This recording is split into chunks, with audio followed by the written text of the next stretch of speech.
ഇന്നൊരു അടിപൊളി കരിമീൻ പൊള്ളിച്ചത് ട്രൈ ചെയ്താലോ? എല്ലാവരും ട്രൈ ചെയ്ത് നോക്കണേ. നല്ല അടിപൊളി ടേസ്റ്റാണ്.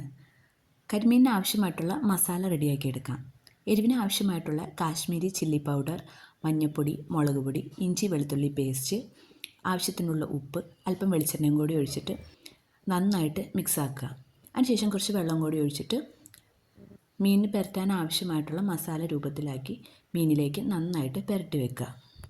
മീൻ കുറഞ്ഞത് 3 മണിക്കൂറെങ്കിലും മസാല പുരട്ടി വെക്കണം. എന്നാലാണ് മസാലയെല്ലാം ഇറങ്ങി മീൻ നല്ല ടേസ്റ്റ് ആവുള്ളൂ. അത് കഴിഞ്ഞ് തിളച്ച എണ്ണയിലോട്ട് മീനിട്ട് നല്ല 2 വശം നന്നായിട്ട് മൊരിയിച്ച് വറുത്തിങ്ങെടുക്കാം. വറുത്ത മീനിലോട്ട് ആവശ്യമായിട്ടുള്ള മസാല റെഡിയാക്കി വെക്കാം. കൂടുതലും ചെറിയുള്ളി എടുക്കണേ. ചെറിയുള്ളി എടുത്താലാണ് സ്വാദ് കൂടുതൽ. ഞാൻ ചെറിയുള്ളിയും സവാളയും എടുത്തിട്ടുണ്ട്. പാനിലോട്ട് ഇഞ്ചിയും വെളുത്തുള്ളിയും മൂപ്പിച്ച് കറിവേപ്പിലയിട്ട് ചെറിയുള്ളിയും സവാളയും തക്കാളിയും പച്ചമുളകും എല്ലാം കൂടി വഴറ്റി നന്നായിട്ട് വേവിച്ച് ഉടച്ചിങ്ങെടുക്കാം. ആ പാനിലോട്ട് അല്പം വെളിച്ചെണ്ണ കൂടി ഒഴിച്ചിട്ട് മസാലകളെല്ലാം വറുത്തെടുക്കാം.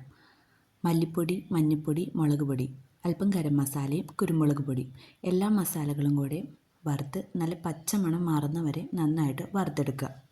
ചെറു തീയിലിട്ടിട്ട് അല്പനേരം മൂടി വയ്ക്കാം. 1 കപ്പ് തേങ്ങാപ്പാലാണ് ഞാനിതിലേക്ക് എടുത്തിട്ടുള്ളത്. മുഴുവനും ചേർത്ത് കൊടുക്കണ്ട, അല്പമായിട്ട് ചേർത്ത് കൊടുക്കാം. അതിനുശേഷം അല്പനേരം മൂടി വെച്ച് വേവിക്കാം. മൂടി തുറന്നു കഴിയുമ്പോൾ നല്ല സ്മെല്ലാണേ. മസാലയുടെയൊക്കെ മണം. എല്ലാവരും ഒന്ന് ട്രൈ ചെയ്ത് നോക്കണേ.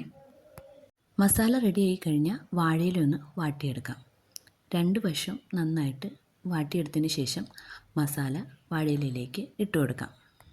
മീനും കൂടെ വെച്ചിട്ട് മസാല മുകളിലും കൂടെ തേച്ച് നന്നായിട്ട് വാഴയില കെട്ടിവെക്കാം. മസാലയുടെയും ആ വാഴയിലയുടെയും എല്ലാം കൂടെയും നല്ല മണമാണേ. അതിനുശേഷം ചെറുതീയിലിട്ട് ഒരു 15 മിനിറ്റ് മറിച്ചും തിരിച്ചുവിട്ട് വാഴയില ഒന്ന് ചൂടാക്കിയെടുക്കാം. അതിനുശേഷം ഇത് തുറന്ന് നോക്കുമ്പോൾ നല്ലൊരു സ്മെല്ല് വരും.